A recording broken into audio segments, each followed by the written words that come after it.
ISKCON Mangaluru દ્વારા સંચાલિત ભગવદ્ ગીતા શીખો 18 દિવસ 18 કોર્સમાં આપ સૌનું હૃદયપૂર્વક સ્વાગત છે.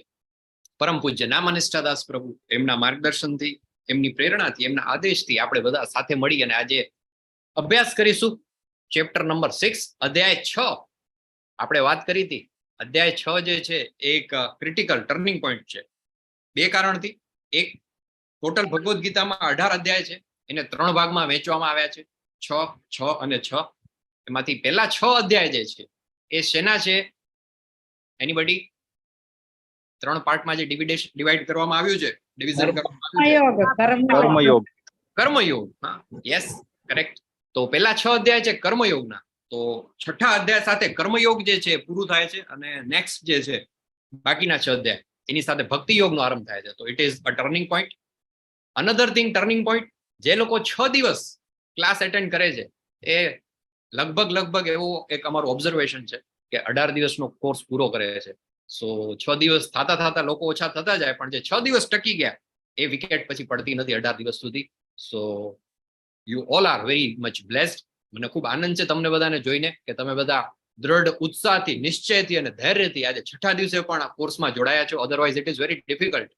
વીકેન્ડ છે, શનિવાર છે, ઘણા બધા આપણા બીજા પણ એન્ગેજમેન્ટ્સ હોય ભૌતિક વિશ્વમાં, ફેમિલીના આપણા કમિટમેન્ટ્સ હોય, કોઈ ફંક્શન હોય, આઉટિંગ હોય, કોઈ ઇવેન્ટમાં આપણે જવાનું હોય, ટીવીમાં ઘણું બધું વીકેન્ડ્સમાં આવતું હોય, મૂવી જોવાનો પ્રોગ્રામ હોય. એટલીસ્ટ ગુજરાતી ફેમિલી હોય વિકેન્ડમાં તો બહાર જ જમે, ઘરે જમે નહીં, મોસ્ટલી સેટરડે સન્ડે તો બહાર જમવા જવાનું હોય. એ બધું મૂકીને આપણે ક્લાસ એટેન્ડ કરી રહ્યા છીએ.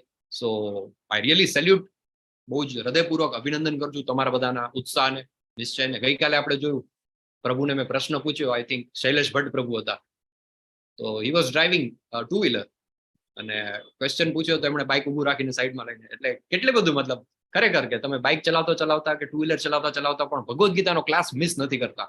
તો ખરેખર તમારા જેવા બધા વૈષ્ણવોનો સંગાથ મેળવી અને હું પણ જેને કહેવાય કે ગદગદ થઈ ગયો છું. તો થેન્ક યુ વેરી મચ. જે લોકો મને સ્ક્રીન ઉપર દેખાઈ રહ્યા છે વિડીયો સાથે, કમલેશ નાયકજી, હીર પટેલજી, સુલોચના શુક્લાજી, અલ્પેશ રાજ્યગુરુજી, ગીતા પટેલજી, મોક્ષના દાદીમા, મોહનસિંહ વાલસિંહ બારિયાજી, અમરીશ પટેલ પ્રભુ, જયશ્રી કાપડિયાજી, અવની ત્રિવેદીજી, મલય ત્રિવેદીજી, સંજયજી, હીર પટેલજી, શરદ વ્યાસજી, સુરેશભાઈ, વિધિ જાનીજી, અને એ સિવાય પણ ઘણા બધા લોકો, યસ, નિશિત કુમાર પટેલજી, અલ્પેશ રાજ્યગુરુજી અને અધર પીપલ ઓલ્સો, જે લોકો વિડીયો ઓફ સાથે જોડાયેલા છે. તમારા બધાનું ખૂબ ખૂબ હૃદયપૂર્વક સ્વાગત છે 6થા દિવસે.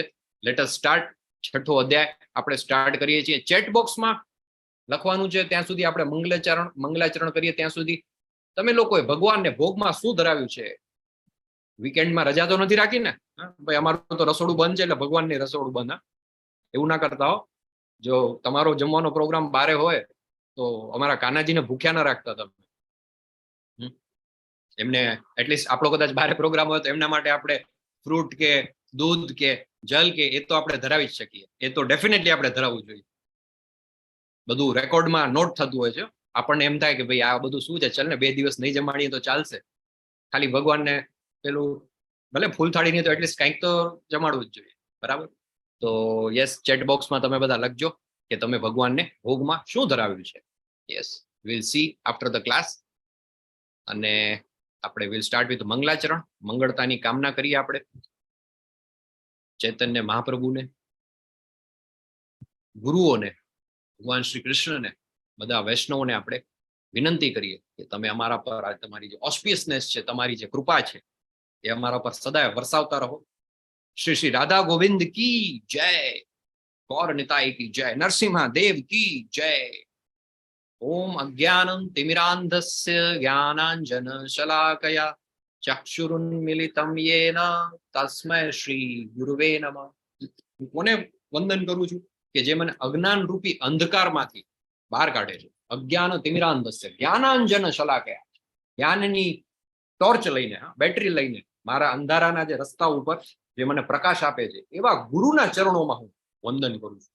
આપણે જે ડેઈલી મંગલાચરણ જે બોલીએ છીએ એનો આપણને મતલબ જે છે, એનો મિનિંગ જે છે, અર્થ છે, આપણને ખબર હોવી જોઈએ. તો એ ગુરુની કૃપા વગર શક્ય નથી બનતું કે આપણે આ રસ્તા ઉપર આગળ વધી શકીએ.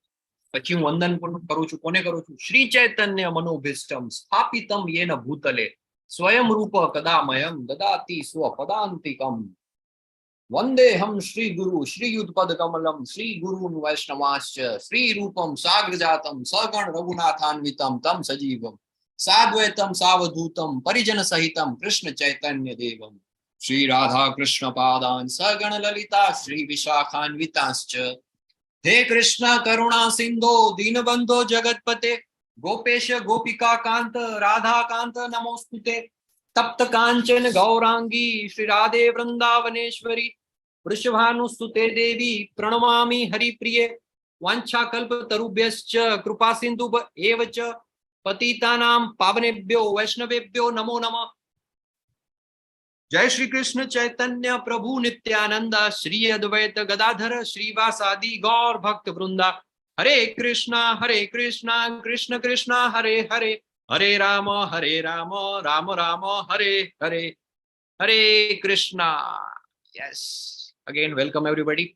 તો અધ્યાય 6 આપણે શરૂઆત કરી રહ્યા છીએ. આજે ભગવદ્ ગીતાના 5 અધ્યાય પૂરા કરીને 6થા અધ્યાયમાં આપણે પ્રવેશ કરી ચૂક્યા છીએ.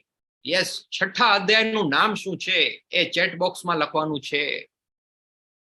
યસ, ચલો 6થો અધ્યાય. જેમની પાસે Bhagavad Gita as it is જે હોય એ લોકો પુસ્તકમાંથી જોઈ અને કહી શકે છે કયો અધ્યાય છે, 6થો અધ્યાય કયો છે, એનું નામ શું છે એ તમારે શેર કરવાનું છે. હરે કૃષ્ણ. પ્રભુ સ્ક્રીન દેખાઈ રહી છે મારી બરાબર?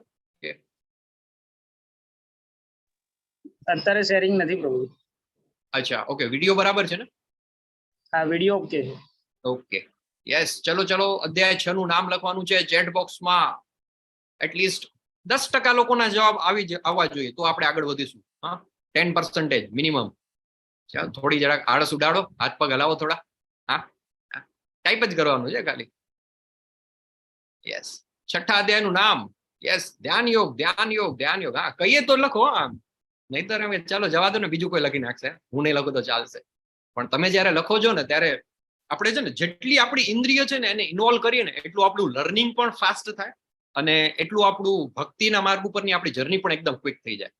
પેલું આપણે ખાલી સાંભળતા હોય પણ અચ્છા 6થો અધ્યાય, હા શું છે? ધ્યાન યોગ. હા, આપણે મગજને થોડું જોર આપીએ, પછી આંગળીનો આપણે ઉપયોગ કરી ચેટ બોક્સમાં ટાઈપ કરીએ તો આપણી જેટલી ઇન્દ્રિય વધારે ઇન્વોલ્વ થાય એટલું આપણું લર્નિંગ પણ ફાસ્ટ થાય અને સાથે સાથે આપણી ભક્તિની યાત્રા પણ સુગમ થાય. તો યસ, ઘણા બધા 10% ની બદલે આઈ થિંક 20% જેટલા જવાબ આવી ગયા છે. Very nice.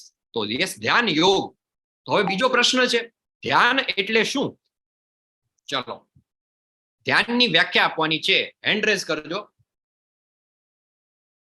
ધ્યાન એટલે શું? કોને ધ્યાન કહેવાય? બહુ નોર્મલ શબ્દ છે, આપણે ઘણી જગ્યાએ સાંભળ્યો છે.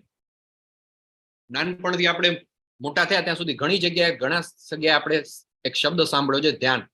તો પ્લીઝ રેઝ યોર હેન્ડ. ઉત્સવ શાહજી, યસ, ધ્યાન એટલે શું? અનમ્યુટ કરીને જવાબ આપશો. હરે કૃષ્ણ પ્રભુજી. હરે કૃષ્ણ પ્રભુ. ધ્યાન મીન્સ કે આપણે એક વસ્તુ ઉપર ફોકસ કરીએ છીએ અને જે આપણી ઇન્દ્રિયો છે અને જે આપણું જે મન છે એના એક ચોક્કસ પોઈન્ટ ઉપર કે જે એક વસ્તુ છે એના ઉપર ફોકસ કરીએ છીએ, એ પ્રક્રિયાને ધ્યાન કહેવામાં આવે છે.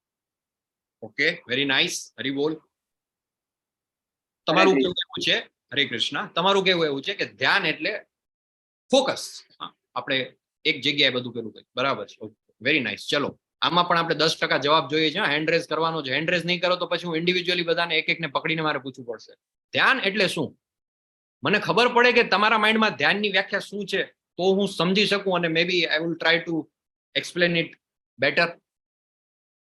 કોણ કહેશે? ચલો, ધ્યાન એટલે શું? બહુ નોર્મલ પ્રશ્ન છે યાર. તમે હેન્ડ રેઝ કરો, શરમાવ નહીં. ચલો, દર્શિતા ભાવસારજી, હરે કૃષ્ણ. હરે કૃષ્ણ પ્રભુજી. યસ માતાજી, હરે કૃષ્ણ. ધ્યાન એટલે આપણે જ્યારે કોન્સન્ટ્રેશન કહેવાય આમ સિમ્પલ લેંગ્વેજમાં, પણ સપોઝ અત્યારે હું દ્વારકાધીશનું ધ્યાન ધરતી હોઉં તો મેં આંખ બંધ કરી તો મને આંખની સામે દ્વારકાધીશ સાક્ષાત દેખાય છે. ઓકે, તો એ પ્રકારનું જે કોન્સન્ટ્રેશન છે એને આપણે ધ્યાનની શ્રેણીમાં મૂકી શકીએ. વેરી નાઇસ, ખૂબ સરસ. હરી બોલ. બીજો એક શબ્દ આવ્યો, પેલા ઉત્સવ શાહ પ્રભુએ જવાબ આપ્યો, એમાં એક શબ્દ આપણને મળ્યો, ફોકસ. અહીંયા એક શબ્દ મળ્યો કોન્સન્ટ્રેશન. બરાબર છે. ચલો હજી કોઈને? યસ, મૃદુલા ભટ્ટજી. હરે કૃષ્ણ. હરે કૃષ્ણ. ધ્યાન એટલે આમ તો આપણે મેડિટેશન કહી શકાય કે મેડિટેશનમાં કોઈ આપણે એક વસ્તુનું ધ્યાન ધરીએ. સમજો કે આપણે કૃષ્ણ ભગવાનનું ધ્યાન ધર્યું તો એમાં ઈ આપણને એનું સ્વરૂપ દેખાય. બાલકૃષ્ણનું ધર્યું તો બાલકૃષ્ણનું સ્વરૂપ આપણને આબેહૂબ આપણી નજર સમક્ષ દેખાય ને આપણે એનામાં જ તલ્લીન થઈ જઈએ.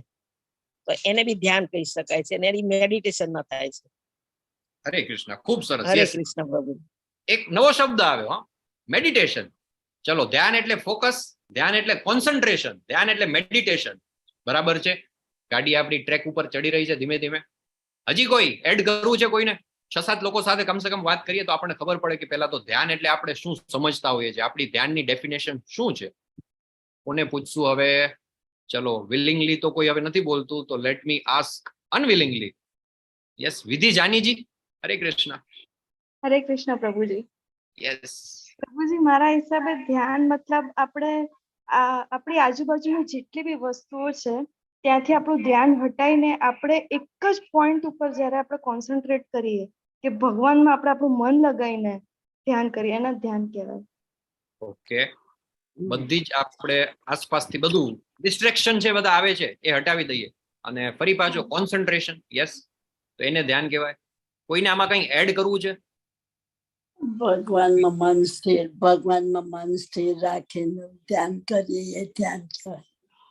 કે હરિલીલા માતાજી. યસ, હા, ભગવાનમાં મન સ્થિર રાખી અને ધ્યાન કરીએ તો એને ધ્યાન કહેવાય. ઓકે, ચલો હજી આપણે પ્રભુજી, હાજી બોલો બોલો. અષ્ટાંગ યોગ નું એક પગથિયું છે ધ્યાન. આ શોભા માતાજી લાગે છે. હા હા પ્રભુજી. હા માતાજી, હરે Krishna. Good to C Hare you. Krishna. દંડવત પ્રણામ. દંડવત પ્રણામ માતાજી. આમ ક્યારેક ક્યારેક આમ અહીંયા દર્શન દેતા રહ્યો અમને.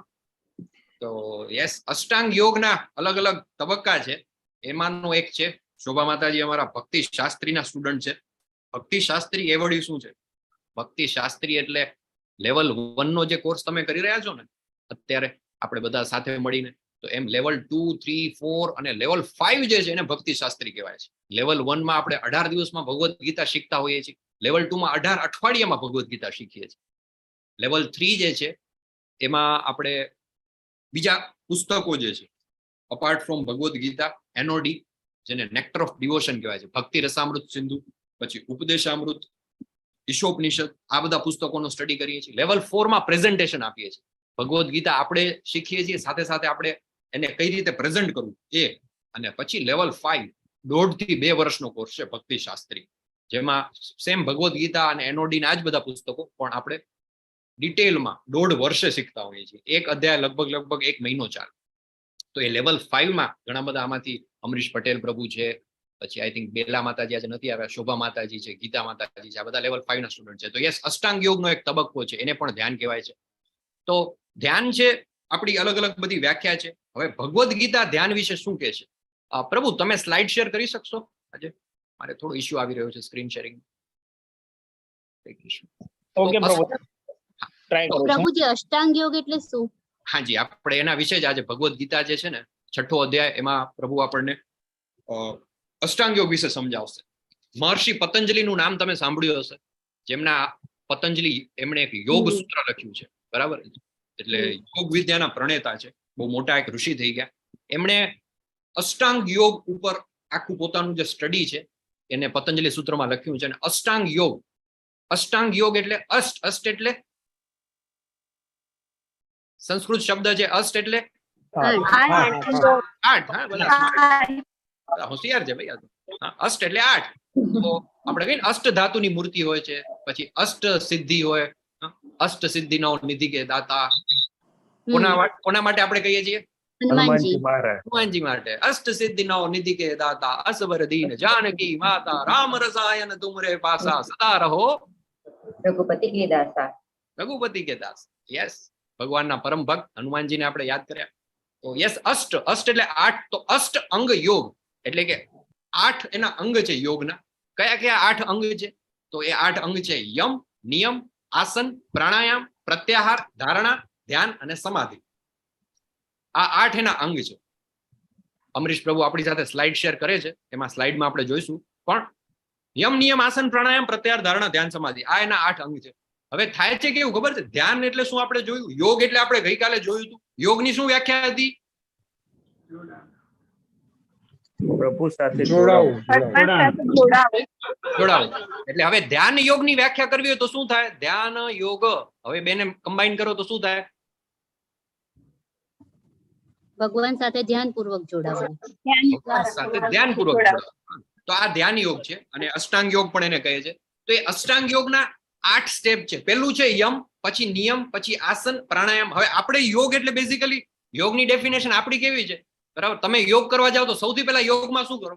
ઘણા બધા યોગા ક્લાસીસ ચાલતા હોય છે ને, તમારામાંથી પણ ઘણા બધા જતા હશો તમે. અર્લી મોર્નિંગ સવારે જઈને પહેલા શું કરો? અનુલોમ વિલોમ. અનુલોમ વિલોમ. સૌથી પહેલા અનુલોમ વિલોમ. બરાબર, પછી થોડીક વાર થાય પછી કપાલભાતી ને જે કંઈ પણ સિક્વન્સમાં બધા અલગ અલગ પ્રાણાયામ આપણે કરીએ. જો આપણે શું કરીએ છીએ પેલા, હું નથી કરતો, મતલબ હું પણ કરું છું ક્યારેક ક્યારેક, પણ આપણે બધા શું કરીએ છીએ? આપણે ધ્યાનની કે યોગની શરૂઆત ક્યાંથી કરીએ? આપણે સૌથી પહેલા અનુલોમ વિલોમ કરીએ. અનુલોમ વિલોમ છે એ શું છે? પ્રાણાયામ. પ્રાણાયામનો નંબર કેટલામો છે અષ્ટાંગ યોગમાં? યમ, નિયમ, આસન ને પ્રાણાયામ ચોથા નંબરે. આપણે શરૂઆત જ સીધી ચોથા નંબરથી કરી. પહેલા 3 સીધા ઓવર એન્ડ આઉટ સાઈડમાં મૂકી દીધા. અને શેનાથી કરી? સીધા પ્રાણાયામથી શરૂઆત કરી. પછી થોડાક આમ પ્રાણાયામ કરી લઈ, પછી આમ હાથ પગ ચલાવીએ, થોડુંક એક્સરસાઇઝ કરીએ, અને પછી આપણે શું કરીએ? યોગ આસન કરવાનું ચાલુ કરીએ. અલગ અલગ બધા આસન કરીએ. મયુરાસન, તાડાસન, શીર્ષાસન. એક બહુ આસન સરસ આવે, મને બહુ ગમે, શવાસન. લાંબા થઈને સુઈ જવાનું, શવાસન. યસ, તો શવાસન. તો આવી રીતે અલગ અલગ આસનો. તો આસનનો નંબર કેટલામો છે અષ્ટાંગ યોગમાં? સ્લાઇડમાં લઈ જાઓ અમને. તમે હમણાં કીધું એ પ્રમાણે ત્રીજો. હા, મેં કીધું એ પ્રમાણે ત્રીજો, અને મહર્ષિ પતંજલિએ પણ કીધું એ પ્રમાણે પણ ત્રીજો. બરાબર. જો યોગનો સાચો અર્થ આપણે ફટાફટ થોડુંક નેક્સ્ટ સ્લાઇડ કરજો પ્રભુ. યોગ એટલે શું એના વિશે જો હવે થોડીક સ્લાઇડ જોવાની છે. આ એક યોગ છે. કયો યોગ છે ખબર છે? યુએસમાં બહુ સરસ ચાલ્યો છે. આને કહેવાય છે બિયર યોગા. હા, શું વાત કરો છો? બિયર યોગા. હા, બિયર યોગા. શું કરે? બધા લોકો ભેગા થાય અને આમ હાથ પગ ચલાવે, આસન કરે બધા. એક આસન કરી અને એક સીટ બિયર, ચીયર્સ. વળી એક આસન, વળી ચીયર્સ, બિયર પીતા જાય. અને એને નામ આપ્યું બિયર યોગા. આ યોગ દેખાય છે તમને? આમાં કઈ યોગ જેવું લાગે છે? પછી આ જો બીજો એક યોગ છે. આ કયો યોગ છે? આને ઇંગ્લિશમાં કહે છે ગોટ યોગા, બકરી. હવે આમાં કોણ યોગ કરે છે એ જ ખબર નથી પડતી. બકરી યોગ કરે છે, પેલા એક બેન છે એ યોગ કરે છે, બે ભેગા થઈને યોગ કરે છે, કે એને જોતા જોતા આપણે યોગ કરવાનો છે કે શું, કઈ ખબર જ ના પડે. આને કહે છે ગોટ યોગા. પછી નેક્સ્ટ કેવા કેવા યોગ ચાલે છે માર્કેટમાં? ઓફિસ યોગા, ચેર યોગા કે છે આને. વર્ક પ્લેસ ઉપર બહુ જ સ્ટ્રેસ હોય એટલે અમુક કંપનીઝ છે એ એવું કરે છે, પોતાના એમ્પ્લોઈઝ માટે યોગા કરાવે. કેવી રીતે કરાવે? ચેર ઉપર, ખુરશી ઉપર જ બેસવાનું, હટવાનું નહીં. ખુરશી ઉપર બેઠા બેઠા આમ હાથ પગ આડાવડા કરવાના, શ્વાસ લેવાના. આને કહેવાય યોગા. જોજો એ લોકો કે છે આને ઓફિસ યોગા કે છે, ચેર યોગા કે છે. પછી નેક્સ્ટ અલગ અલગ યોગના પ્રકાર છે. Yoga for pregnancy, yoga for kaizen, yoga for physical and mental health, chair yoga. પછી એક એક્ઝામ્પલ છે, જો ટોપ લેફ્ટમાં એક ઇમેજ છે, કોની છે કોઈને ખ્યાલ છે જૂના સ્ટુડન્ટ્સ માંથી? હિરણ્યકશિપુ. હા, હિરણ્યકશિપુ, પ્રહલાદ મહારાજના પિતા. એ પણ બહુ મોટો યોગ કરે છે અને તપ કરે છે એક જાતનું, અને એટલું જબરદસ્ત તપ કરે છે, હજારો વર્ષ તપસ્યા કરે છે, અને આખું શરીરના હાડકા બધા ગળી જાય ત્યાં સુધી, એના શરીર ઉપર ઉદયના રાફડા બાજી જાય ત્યાં સુધી બેઠા બેઠા તપ કરે છે. આ બધા અલગ અલગ યોગા કહેવાય છે, અલગ અલગ તપ કહેવાય છે, અલગ અલગ અષ્ટાંગ યોગના પાર્ટ છે, અથવા તો અત્યારે વધારે પોપ્યુલર છે. નેક્સ્ટ કરજો પ્રભુ. પછી છે યોગા ફોર વેલનેસ, પછી back care yoga, desktop yoga, yoga for business success, yoga tennis, office yoga, અને સૌથી વધારે પોપ્યુલર હોય તો યોગા ફોર વેઇટ લોસ. હા, આની જરૂર છે અમારે. બહુ વધી ગયું છે હમણાં વજન. બહુ કેરીઓ ખાધી ને ઉનાળામાં, વેકેશનમાં બહુ ફરવા ગયા, બહુ વજન બહુ વધી ગયું છે, વજન ઘટાડવું છે. એના માટે કંઈક યોગા હોય તો બતાવો. એટલે યોગા ફોર વેઇટ લોસ. તો આવા ઘણા બધા યોગ ચાલે છે. હવે તમે મને કહો આમાં ક્યાં બકરી યોગા ને બિયર યોગા ને ઓફિસ યોગા ને આમાં ક્યાંય ભગવાન નામનું શબ્દ તો ક્યાંય આવતો જ નથી. આપણે જોયું યોગ એટલે બેઝિકલી શું, કે આત્માનું પરમાત્મા સાથેનું જોડાણ, અથવા તો ભગવાન સાથેનું જોડાણ, એને યોગ કહેવાય છે. આ એકે યોગમાં ક્યાંય ભગવાન દેખાણા તમને? ક્યાં ભૂલે ચૂકે વચ્ચે આવી ગયા હોય? મને તો નથી દેખાતા. ગોટ યોગામાં કે બિયર યોગામાં કે ચેર યોગામાં કે વેટ લોસમાં ક્યાંય ભગવાન તો વચ્ચે છે જ નહીં. જે છે આ શરીર માટેની થોડી ઘણી એક્સરસાઇઝ છે, એને તમે બહુ તો ફિઝિકલ એક્સરસાઇઝ કહી શકો. અષ્ટાંગ યોગ શું છે? યસ, તો મહર્ષિ પતંજલિના યોગ સૂત્ર પ્રમાણે નેક્સ્ટ સ્લાઇડ કરજો પ્રભુ. શ્રી ભગવાન ઉવાચ અનાશ્રિત કર્મ ફલમ કાર્ય કર્મ કરોતિ સંન્યાસી ચ યોગી ચ ન નિરગ્નિર ન ચાક્રિય. પૂર્ણ પુરુષોત્તમ પરમેશ્વર બોલ્યા, જે મનુષ્ય પોતાના કર્મના ફળ પ્રતિ અનાસક્ત છે અને જે પોતાના કર્તવ્ય અનુસાર કર્મ કરે છે તે સંન્યાસી છે તથા તે જ સાચો યોગી પણ છે. અને એ નહીં કે જે અગ્નિ પ્રગટાવતો નથી અને કર્તવ્ય કર્મ કરતો નથી. નેક્સ્ટ. એટલે ભગવાન બહુ ચોખ્ખું કહે છે, મનુષ્ય પોતાના મનની સહાયતાથી પોતાનો ઉદ્ધાર કરવો જોઈએ અને પોતાનું પતન થવા દેવું ન જોઈએ. આ મન જે છે એ બદ્ધ જીવનું મિત્ર પણ છે અને શત્રુ પણ છે. Very important take. હવે આપણું જે મન છે એ કેવું છે? આપણું મિત્ર પણ છે અને શત્રુ પણ છે. કેવી રીતે? જો મન આપણને સપોર્ટ કરે, આપણને કોપરેટ, આપણે એનાથી આગળ વધી શકીએ આપણા ગોલ તરફ, તો એ મન આપણું મિત્ર છે. ને જો મન આપણને વારંવાર ડિસ્ટ્રેક્ટ કરે તો એ આપણું શત્રુ પણ છે. પેલી હિન્દીમાં એક કહાવત છે, શું છે? મન કે હારે હાર હો, મન કે જીતે જીત. હે ને? આપણે મનથી માની લઈએ કે હું હારી ગયો તો આપણે હારી ગયા, મનથી જો જીતી ગયા તો જીતી ગયા. ગુજરાતીમાં કહેવત છે, મન હોય તો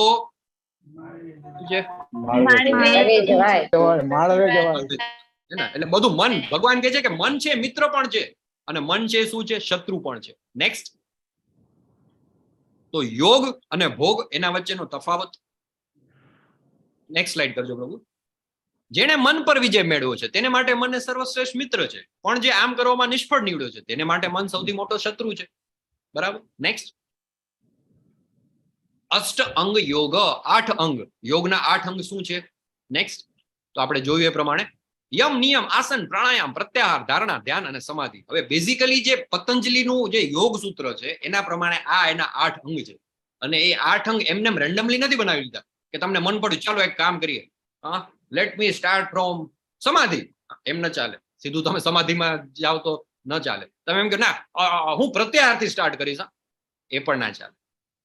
એની એક સિક્વન્સ છે. પહેલું છે, તમે જો આમાં ક્લોકવાઇઝ જુઓ તો સૌથી પહેલા 1 વાગ્યાનું સ્થાન હોય ઘડિયાળમાં, ત્યાં આગળ શું છે? યમ. પછી નિયમ, આસન, પ્રાણાયામ, પ્રત્યાહાર, ધારણા, ધ્યાન અને છેલ્લે 12 વાગે સમાધિ. સમાધિ 12 વાગી જાય એટલે સમાધિ. બરાબર. તો આવી રીતે આખા એના 8 અંગ છે. હવે આપણે શરૂઆત મોટા ભાગે અત્યારે જે કરવા વાળા લોકો છે સીધા ક્યાંથી કરે છે? પ્રાણાયામથી ચાલુ કરે છે. 50% પ્રોસેસ પૂરી થઈ જાય ત્યાંથી સ્ટાર્ટ કરે. Anulom Vilom, Kapalbhati. We are not saying કે આ બધું ખોટું છે, સાચું છે, બરાબર છે. May be good for physical health, may be good for body, પણ એ યોગનો કોઈ ભાગ નથી. યોગ ત્યારે સાચું છે જ્યારે શરૂઆત થાય યમથી. એમ યમ, તો યમ એટલે શું? તો યમમાં શું આવે? નેક્સ્ટ સ્લાઇડ કરજો પ્રભુ. બેઝિકલી પતંજલિના યોગ સૂત્ર પ્રમાણે યમથી જ્યારે તમે શરૂઆત કરો તો 6.10 માં શું કહે છે? તેને એકાંત સ્થળે એકલા રહેવું જોઈએ અને હંમેશા તેના મનને ધ્યાનપૂર્વક નિયંત્રિત કરવું જોઈએ. 6ઠા અધ્યાયના 10મા શ્લોકમાં કહે છે કે જે વ્યક્તિ અષ્ટાંગ યોગના આધારિત યોગ પદ્ધતિ પ્રમાણે સમાધિ એટલે કે અલ્ટિમેટલી ભગવાન સુધી પહોંચવા માંગે છે, એને શું કરવું જોઈએ? સૌથી પહેલા એને એકલા રહેવું જોઈએ. અને હજી તમે ડિટેલમાં જાઓ તો એના 5 પાર્ટ છે. યમની અંદર 5 ભાગ આવે છે. કયા કયા 5 ભાગ આવે છે? સત્ય, અહિંસા, અસ્તેય. અસ્તેય એટલે ચોરી ન કરવી. પછી અપરિગ્રહ. અપરિગ્રહ એટલે કે કોઈ વસ્તુનો પેલું શું કહેવાય? સ્ટોરેજ ન કરવું, ભેગું ન કરવું, સંગ્રહ ન કરવો. અને બ્રહ્મચર્ય. આ 5 સ્ટેપ છે. સૌથી પહેલું જે છે યમ છે એના 5 સ્ટેપ: સત્ય, અહિંસા, અસ્તેય, બ્રહ્મચર્ય અને અપરિગ્રહ. આ 5 પૂરું થાય ત્યારે તો તમે યમ ક્લિયર કર્યું. આટલું કરી લો, then you are qualified to the next place. Possible છે. તમને એમ કહેવામાં આવે બધા બેંક એકાઉન્ટ ખાલી કરી નાખો, અપરિગ્રહ, કાંઈ સંગ્રહ નથી કરવાનો. અરે એવું તો ચાલતું હશે?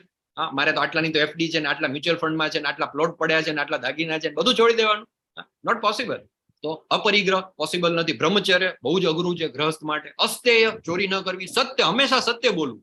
અને 6.10 માં કહ્યું છે પ્રમાણે એકાંત સ્થળે એકલા રહેવા જવું અને મનને ધ્યાનપૂર્વક નિયંત્રિત કરવું. પછી આવે છે નિયમ.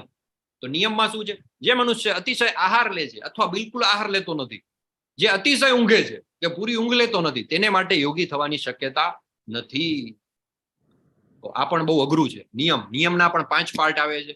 એ 5 પાર્ટમાં આવે છે સ્વાધ્યાય, તપ, સંતોષ, શૌચ અને ઈશ્વર પ્રણિધાન. આ એના 5 સ્ટેપ છે.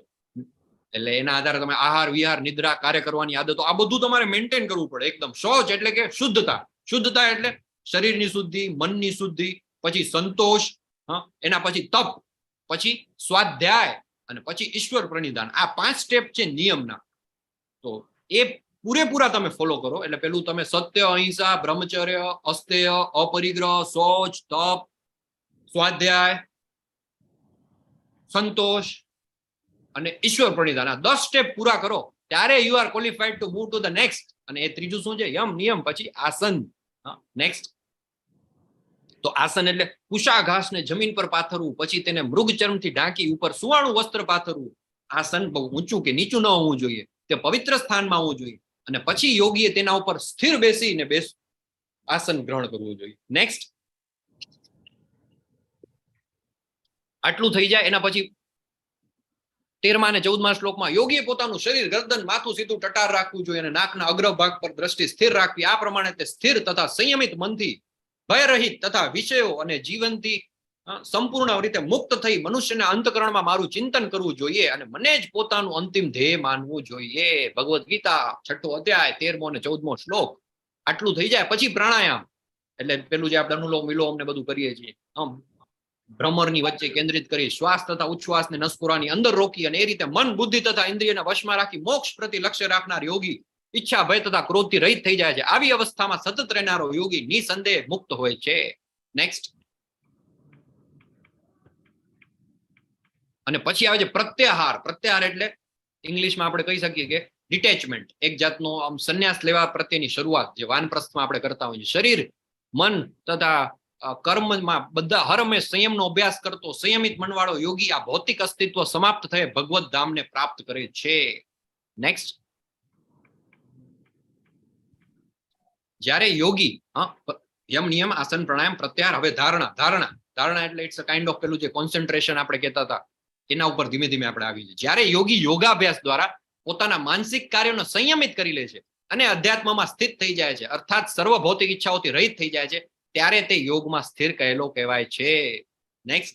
અને પછી આવે છે ધ્યાન. જેવી રીતે વાયુ રહિત સ્થાનમાં દીવો અસ્થિર થતો નથી તેવી જ રીતે યોગીનું મન વશમાં હોય છે, તે દિવ્ય આત્માના ધ્યાનમાં સદા સ્થિર રહે છે. નેક્સ્ટ. અને આટલું બધું જ્યારે થઈ જાય એના પછી જે સ્થિતિ આવે છે એ સમહાવ જેને આપણે 20 માંથી 23મા શ્લોકમાં કહે છે એને સમાધિ કહેવામાં આવે છે.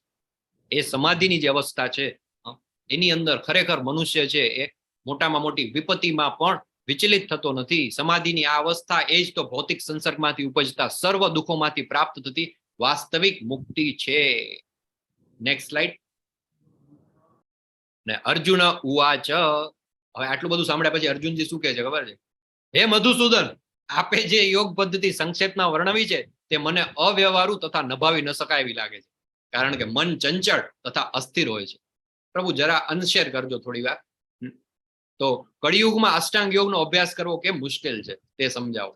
હવે જે આપણે ચર્ચા કરી, અમરીશ પ્રભુએ આપણને સ્લાઇડ બતાવી અષ્ટાંગ યોગની, સાચે સાચું કેજો મને, પોસિબલ છે આટલું બધું કરવું?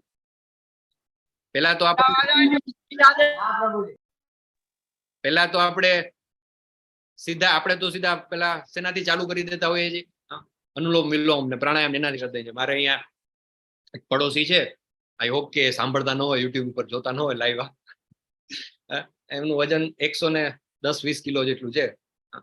એકલાનું, આખા ફેમિલીનું નહીં, મારા જેવા 2 જણ આવી જાય એમાં. એ રોજ સવારે પેલું અહીંયા મોટો ગાર્ડન છે ત્યાં યોગા કરવા જાય. એકદમ મસ્ત જોરદાર 1.5 કલાક 2 કલાક પરસેવો આવે. અને પ્રભુ અનશેર કરજો સ્લાઇડ જરા, પોસિબલ હોય તો સ્ટોપ શેરિંગ કરીને.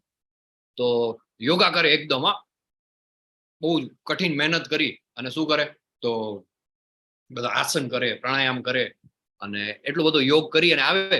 પછી અમારે છે ને અહીંયા સ્પેશિયલ સોસાયટીમાં બારે જે નાકે લારી ઉભે છે એના ગાંઠિયા બહુ વખણાય, ફાફડા ને જલેબી ને પપૈયાનો સંભારો. એટલે 1.5-2 કલાક મહેનત કરીને આવ્યા હોય, ઘણો બધો ફેટ લોસ થઈ ગયો એવું એ માનતા હોય, પછી આરામથી દબાવીને 200-250 ગ્રામ ફાફડા ને જલેબી ને બધું ખાય. હવે બરાબર.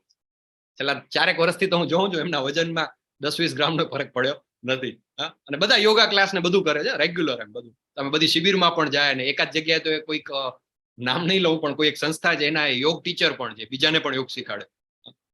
હવે તમે મને કહો આમાં ભગવાન સાથેનું જોડાણ તો એક બાજુ, પણ યમ નિયમ આપણે જોયું કે સૌથી પહેલા તો યમ અને નિયમ આવે. તમારા આહાર વિહાર એના બધા ઉપર કંટ્રોલ રાખવાનો. અહીંયા તમે 200-250 ગ્રામ રોજ સવારે જલેબી ગાંઠિયા ખાઈ અને પછી તમે બધા આસન કરો, પ્રાણાયામ કરો, યોગ કરો, આમાં ક્યાં પ્રેક્ટિકલ પોસિબલ થાય નથી થાય.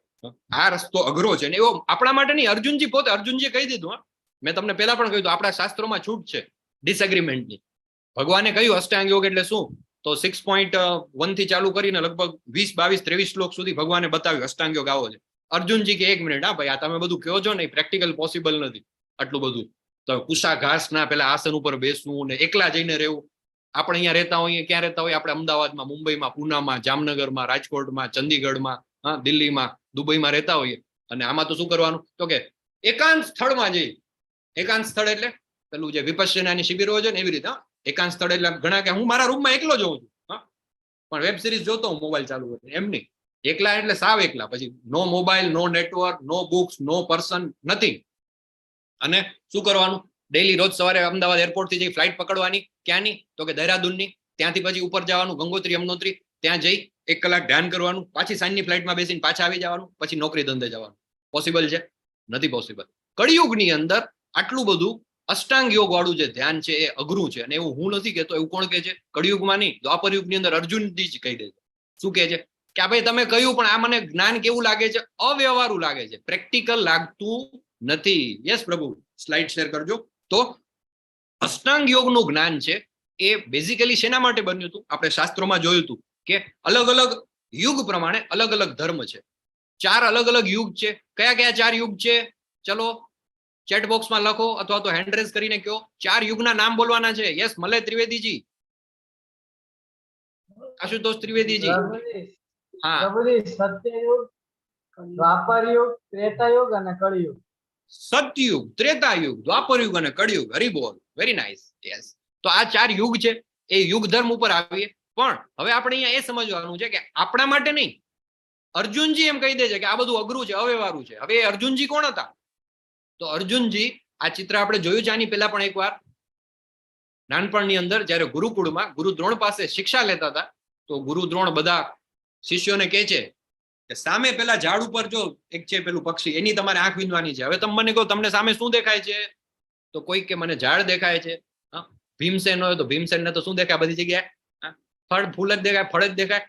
કે મસ્ત કેસર કેરીનો નવો ફાલ આવ્યો એવું લાગે છે ઝાડ ઉપર, એ દેખાય છે મને. દુર્યોધનને પૂછે છે શું દેખાય છે? તો કે મને આકાશ દેખાય છે. બીજા કોઈને પૂછે શું દેખાય? તો કે મને પેલું પાછળ તળાવ છે દેખાય છે. બધા અલગ અલગ કહે છે. અર્જુનજીને પૂછે છે તમને શું દેખાય છે? તો અર્જુનજી કહે છે મને પક્ષીની આંખ દેખાય છે. એવા અર્જુનજી. પછી બીજો ક્યારનો છે કિસ્સો? સેકન્ડ, બીજું ચિત્ર જે છે કઈ ઘટના છે? મત્સ્યવેદ છે. મત્સ્યવેદ, મત્સ્યવેદ, દ્રૌપદી સ્વયંવરની ઘટના છે. જેમાં અર્જુનજી શું કરે છે? એક માછલીની આંખને, અને કેવી રીતે? તો કે માછલીની સામે તો પેલા જોવાનું નથી. જોવાનું ક્યાં છે? નીચે એનું પ્રતિબિંબ દેખાય પાણીમાં. પાછી માછલી એવું નથી કે ફિક્સ છે, એ પાછી ગોળ ગોળ ફરે છે. Movable object. મૂવેબલ ઓબ્જેક્ટની મિરર ઇમેજને જોઈ અને એની આંખ વીંધવાની છે. અને એ સક્સેસફુલી કરે છે. આપણને બધાને ખબર છે સ્વયંવરમાં દ્રૌપદીજીને એ પ્રાપ્ત કરે છે, જીતીને, બધા લોકોને હરાવીને. એવા અર્જુનજી આટલા મોટા ધ્યાન, આટલું જેનું કોન્સન્ટ્રેશન લેવલ હાઈ હતું, એ એમ કે છે કે આ પ્રેક્ટિકલી પોસિબલ નથી, અવ્યવહારુ છે. તો અર્જુનજી એકચ્યુઅલમાં આપણા બધા માટે કે છે, એને ખબર છે કે ભવિષ્યમાં આજથી આટલા વર્ષ પછી એક અલ્પેશ રાજ્યગુરુ પ્રભુ આવશે, ઉત્સવ શાહ પ્રભુ આવશે, પાર્થ દવે આવશે, અમરીશ પટેલ આવશે, ને આ બધા બિચારા નોકરી ધંધા ને બધી જગ્યાએ હશે. એમાં એ લોકો માટે પોસિબલ નહીં થાય કે આટલું અઘરું ધ્યાન, અષ્ટાંગ યોગ, યમ નિયમ, આસન, પ્રાણાયામ, પ્રત્યાહાર, ધારણા, ધ્યાન, આ બધું ફોલો કરવાનું. એટલે આપણા વતીથી અર્જુનજી એમ કે છે ભાઈ આ બધું મને પ્રેક્ટિકલ પોસિબલ લાગતું નથી. નેક્સ્ટ સ્લાઇડ કરજો પ્રભુ. તો એવા અર્જુનજી જયારે ના પાડી દે, આ કઈ ઘટના છે? શોભા માતાજી, ઉર્મિલાજી, કોણ કહેશે? શિવજીનું ને યુદ્ધ થાય છે ને અર્જુનનું. હા, શિવજી છે. પશુપાતાસ્ત્ર આપે છે ને એ ઘટના છે. યસ, શિવજી ટેસ્ટ લેવા આવે છે કે ખરેખર અર્જુનજી છે કે આમ ખાલી વાતો છે. બહુ સાંભળ્યું મેં બહુ છે હમણાં ફેસબુકમાં સ્ટોરીમાં અને સ્ટેટસમાં ને બધે બહુ અર્જુન અર્જુન આવે છે. જરા જોઉં તો ખરું, બ્રેકિંગ ન્યૂઝમાં પણ રોજ ન્યૂઝ ચેનલમાં આવતું હોય છે, મહાન યોદ્ધા અર્જુન. ખરેખર એવું કઈ છે? ચેક કરવા આવે છે શિવજી અને ચેક કરે છે કે ખરેખર એ કેવા છે બાણાવળી. તો એમના વચ્ચે યુદ્ધ થાય છે અને એ આખી ઘટના છે. તો એવા શિવજી, એવા અર્જુનજી કે જે શિવજીને પણ ધનુર્વિદ્યામાં માત કરી દે છે અને એમની પાસેથી એને પશુપતાસ્ત્ર મળે છે, જે મત્સ્યવેદ કરે છે, જેને પક્ષીની આંખ જ દેખાય છે, બીજું કઈ નથી દેખાતું. એવા અર્જુનજી જ્યારે આપણને એમ કહી દે, શું કહી દે કે મને તો આ બહુ અઘરું લાગે છે. અર્જુનજી છે એ શ્રીમદ ભાગવતમની અંદર આવે છે, એક ભગવાનનો નર નારાયણ અવતાર જે છે એમાં ભગવાનની સાથે નર સ્વરૂપે આવે છે. એવા અર્જુનજી છે, ભગવાનના પાર્ષદ છે. તો એ અર્જુનજી જયારે એમ કહે છે, શું કહે છે? ચંચલમ હિ મન કૃષ્ણ પ્રમાથી બલવદ્રઢમ તસ્યાહમ નિગ્રહમ મન્યે વાયોરીવ સુદુષ્કરમ. હે કૃષ્ણ, મારું મન છે કેવું છે? ચંચળ છે, ઉચ્છૃંખલ છે, દુરાગ્રહી છે, અત્યંત બળવાન છે. એને વશમાં રાખવું એ મને વાયુને વશમાં રાખવાથી પણ વધારે અઘરું લાગે છે. આ આપણા બધા માટે જ કે છે. It is very difficult, possible જ નથી, થઈ જ ન શકે. વાયુને હું કંટ્રોલમાં રાખી દઉં. વાયુને કંટ્રોલ કરવો બહુ અઘરો છે, પણ અર્જુનજી પાસે એવી વિદ્યા હતી કે વાયુને પણ રોકી શકતા હતા. એમની પાસે એવા બાણ હતા કે બાણ છોડે ને તો વાયુ ઉભો રહી જાય, અથવા તો એટલો જોરથી વાયુ ફૂંકાય કે બધાના રથ ઉભા રહી જાય, આગળ ન વધી શકે. એવા અર્જુનજી, એવા મહાબાહો જેને કહે છે, એવા અર્જુનજી શું કહે છે? મારાથી થાય એમ નથી, બહુ અઘરું છે, મનને કંટ્રોલમાં કરો. પછી ભગવાન એમને કહે છે, શ્રી ભગવાન ઉવાચ અસંશયમ મહાબાહો મનો દુર્નિગ્રહમ ચલમ અભ્યાસેન તુ કૌંતેય વૈરાગેણ ચ ગૃહ્યતે.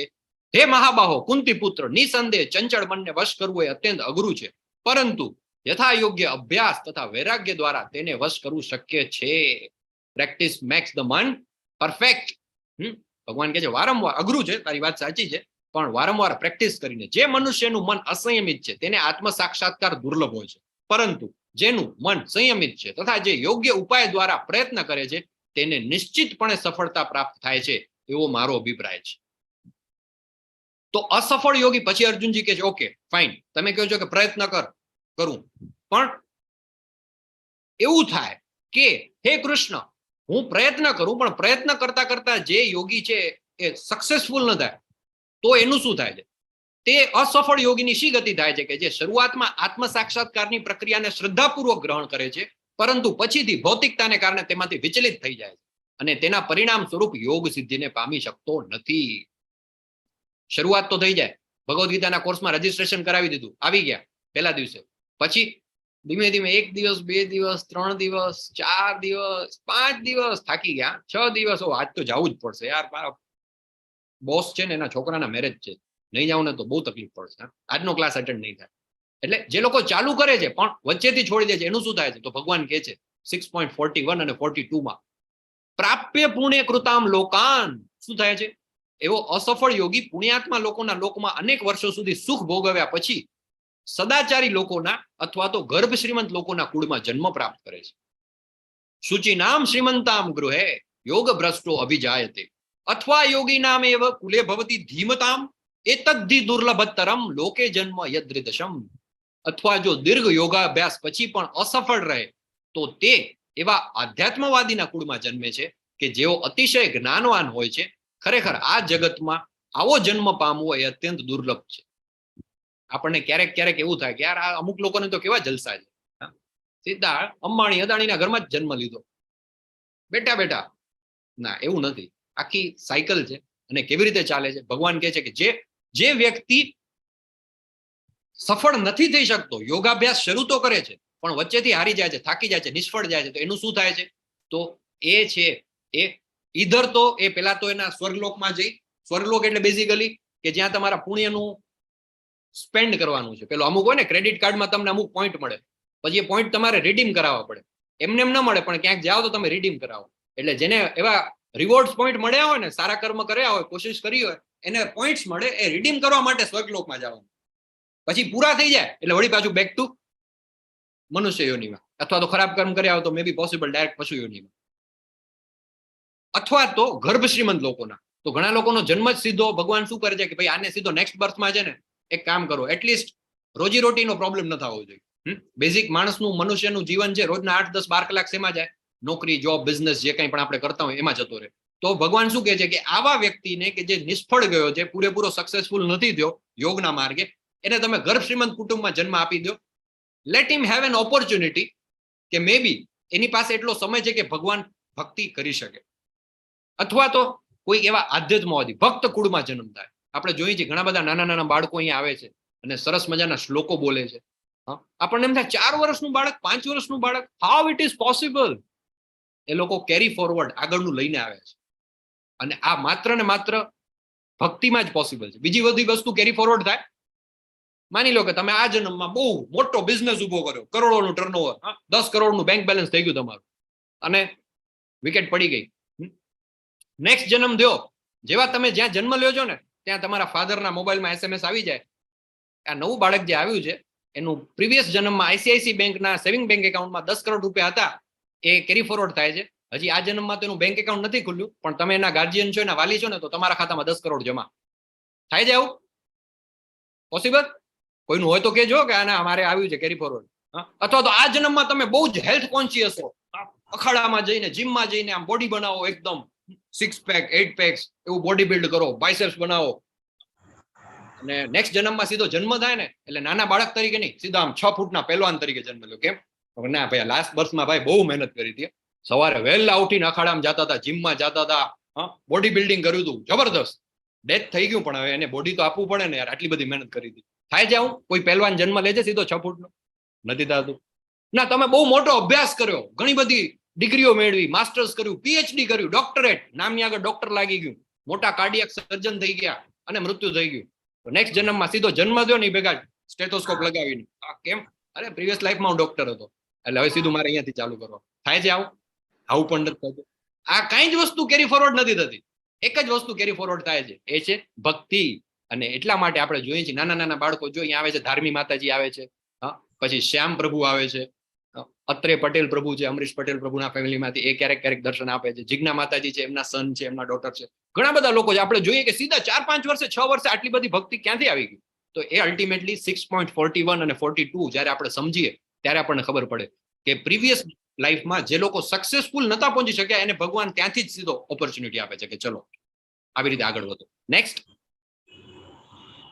સર્વ યોગીમાંથી જે યોગી, અને આ છેલ્લો શ્લોક છે, 47મો શ્લોક, ભગવદ્ ગીતાનો 6ઠા અધ્યાયનો લાસ્ટ શ્લોક. આપણે કોતરીને રાખવો જોઈએ.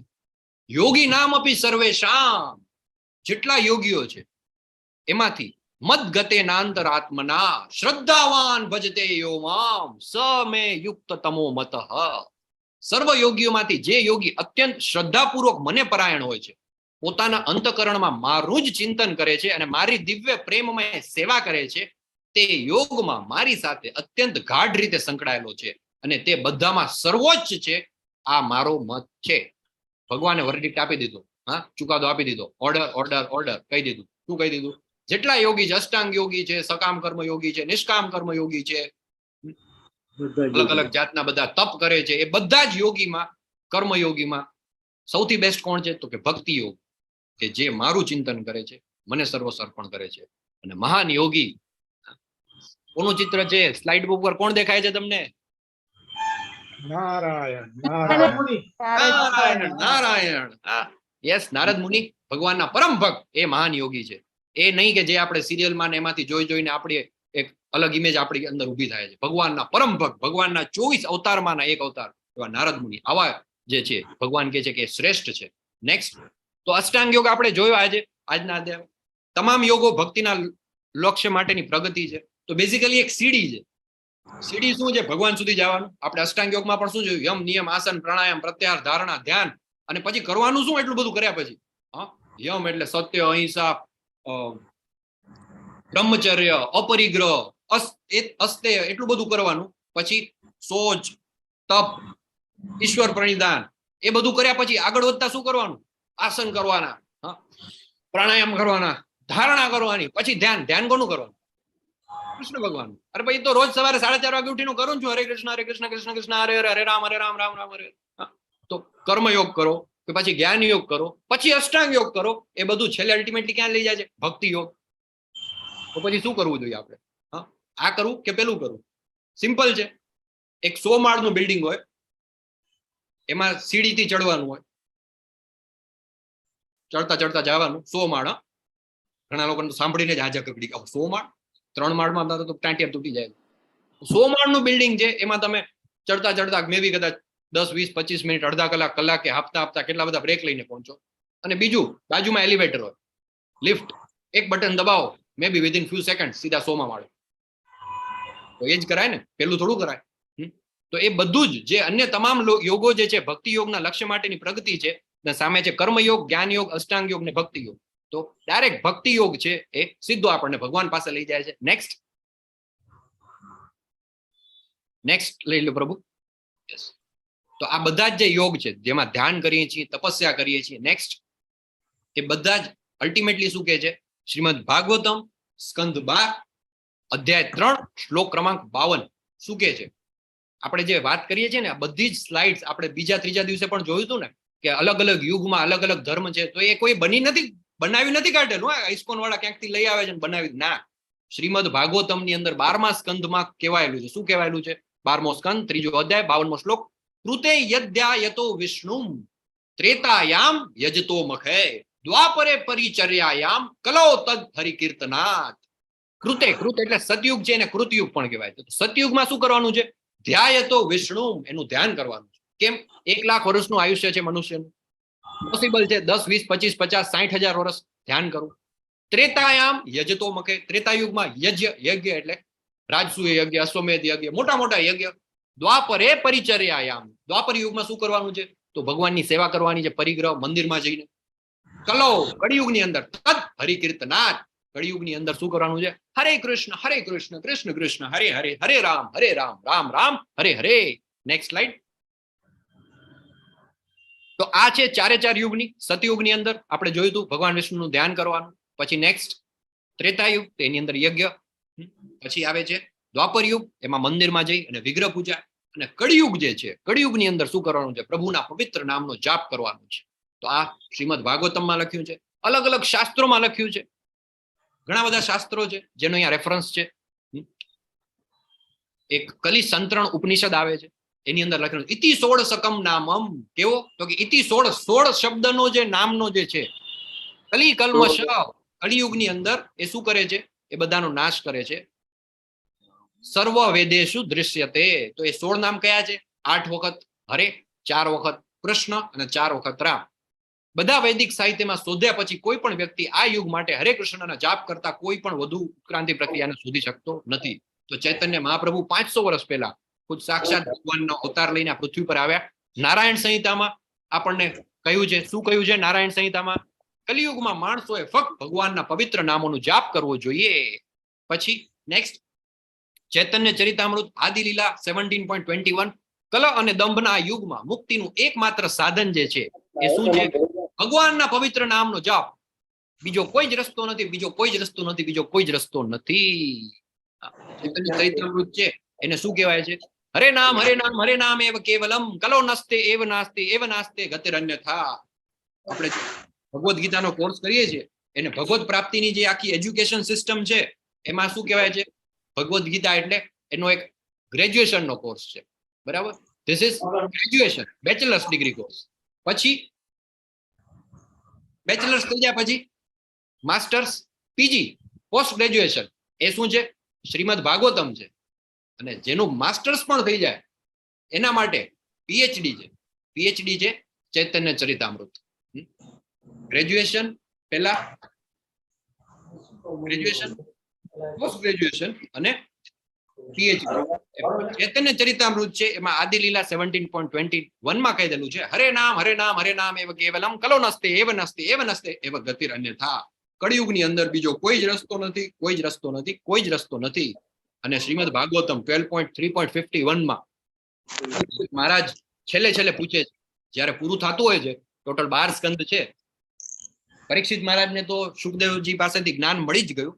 છેલ્લે જાતા તમને બધાને ખબર છે ભાગવતમ છે એ દ્વાપર યુગના અંતમાં અને જસ્ટ કળિયુગની શરૂઆતમાં, કળિયુગ શરૂ થતા પહેલા કહેવામાં આવ્યું હતું. તો ત્યારે પરીક્ષિત મહારાજને ચિંતા થાય છે. પરીક્ષિત મહારાજ કે ચલો મારો તો ઉદ્ધાર થઈ ગયો. 7 દિવસ એમણે દિવસ રાત કન્ટિન્યુઅસ 24/7 વિધાઉટ ઇવન એની બાયો બ્રેક સુખદેવ ગોસ્વામી પાસેથી શ્રીમદ ભાગવતમનું રસાસ્વાદ લીધો, એટલે એ કે મારું તો કલ્યાણ થઈ ગયું, પણ બાકી બધાનું શું થશે? જે લોકો કળિયુગમાં જન્મ લેશે એ લોકોનું શું હાલત થવાની છે? કેમ કે કળિયુગનું તો બહુ ભયંકર વર્ણન છે બધા શાસ્ત્રોમાં, ને ઇવન તમે આજે જયારે જો ને તમારી આજુબાજુ જે બધી આપણી ઘટનાઓ ઘટી રહી છે ને, એ કળિયુગમાં એ ભાગવતમાં લખેલી જ છે. આપણને આશ્ચર્ય થાય, આપણે ન્યૂઝપેપર ઉપાડીને જોઈએ, મે બી 70-80-90% નેગેટિવ ન્યૂઝ. ચોરી, લૂંટફાટ, ભાઈએ ભાઈની હત્યા કરી નાખી, અહીંયા આનો બળાત્કાર કર્યો, માસૂમ બાળકી ઉપર આવું થયું, અહીંયા બેંક ઉઠી ગઈ, આનું અહીંયા લૂંટ થઈ ગઈ, યુક્રેન અને રશિયા વચ્ચે યુદ્ધ થઈ ગયું, બધું નેગેટિવ. કોરોના, કોવિડ, આ બધું જ છે કળિયુગમાં થવાનું છે એવું શાસ્ત્રોમાં લખેલું છે. પણ એક વસ્તુ છે, જે રાજા, રાજા એટલે કોણ? પરીક્ષિત મહારાજ, એને સુખદેવ ગોસ્વામી કહે છે, કલેર દોષ નિધેર રાજન અસ્તિ એકો મહાન ગુણ. કળિયુગ જે છે એ દોષોનો મહાસાગર છે, ખજાનો છે, પણ એની અંદર એક મહાન ગુણ છે, કીર્તનાદેવ કૃષ્ણસ્ય મુક્ત સંગ પરમ વ્રજે. એટલે કે કેવળ હરે કૃષ્ણ મહામંત્રનું કીર્તન કરવાથી મનુષ્ય સંસારના બંધનમાંથી છૂટી ને ભગવત ધામમાં ઉર્ધ્વ ગતિને પ્રાપ્ત કરી શકે છે. બાકી બધા યુગમાં ભગવાનને પ્રાપ્ત કરવા માટે શું કરવાનું રહેતું હતું? તો યજ્ઞ કરવો પડતો હતો, ક્યાંક હજારો વર્ષ તપ કરવું પડતું હતું. જ્યારે કળિયુગની અંદર બહુ જ ઇઝીલી થઈ શકે છે. કીર્તનાદ કૃષ્ણસ્ય, કૃષ્ણ ભગવાનનું કીર્તન કરવાથી, હરે કૃષ્ણ મહામંત્રનું ચેન્ટિંગ કરવાથી ભગવત ધામની પ્રાપ્તિ થઈ શકે છે. ભગવદ ગીતા 10મો અધ્યાય 25મો શ્લોક, યજ્ઞાનામ જપ યજ્ઞો, સર્વ યજ્ઞોમાં પવિત્ર નામોનો જપ હું છું. નેક્સ્ટ, તો આવી રીતે હરે કૃષ્ણ મહામંત્ર એનું આપણે ચેન્ટિંગ કરીએ છીએ. 16 શબ્દોનો મંત્ર છે, હરે કૃષ્ણ કૃષ્ણ કૃષ્ણ હરે હરે, હરે રામ રામ રામ હરે હરે. કેવી રીતે જપ કરવો જોઈએ આપણે જોઈ ગયા હતા. સંકીર્તન છે, આખા તમે જોયું હશે અલગ અલગ જગ્યાએ ઘણા બધા લોકો શેરીઓમાં, નગરમાં નગર સંકીર્તન કરતા હોય છે. તો આવી રીતે ભગવાનનું નામ આપણે લઈ શકીએ. પછી એના ડૂઝ અને ડોન્ટ્સ છે. જપા ક્યારે કરવો જોઈએ? તો સૌથી પહેલા પંચ જાપ શરૂ કરતા પહેલા પંચતત્વ મંત્ર બોલવો જોઈએ, જે સુમેરુ મણકો છે એના ઉપર, જય શ્રી કૃષ્ણ ચૈતન્ય પ્રભુ નિત્યાનંદા શ્રી અદ્વૈત ગદાધર શ્રી વાસાદિ ગૌર ભક્ત વૃંદા. ચૈતન્ય મહાપ્રભુ અને એના પાર્ષદો જે બધા છે એના આપણે નામ લઈએ છીએ. પછી સંભળાય તે રીતે જપ કરો. વૈદિક મંત્રો જે બધા હોય ને એમાં અમુક નિયમ હોય છે કે મંત્ર સંભળાવવો ન જોઈએ. જ્યારે આ જે છે કળિયુગનો મંત્ર છે, એટલે દરેક નામનું સ્પષ્ટ ઉચ્ચાર, એમ રામ રામ રામ એમ નહીં, અગડમ બગડમ નહીં, એક એક શબ્દ બરાબર સંભળાવવો જોઈએ. હરે કૃષ્ણ કૃષ્ણ કૃષ્ણ હરે હરે, હરે રામ રામ રામ હરે હરે. દરેક નામનું સ્પષ્ટ ઉચ્ચારણ કરવાનું. પછી નેક્સ્ટ, આદર ભક્તિ અને એકાગ્રતા સાથે જપ કરો, રિસ્પેક્ટફુલી કરો. નેક્સ્ટ, કોઈ પણ જગ્યાએ બેસીને ચાલતા કોઈ પણ દિશામાં મુખ રાખીને જપ કરી શકો છો, કેમ કે આ કળિયુગનો મંત્ર છે.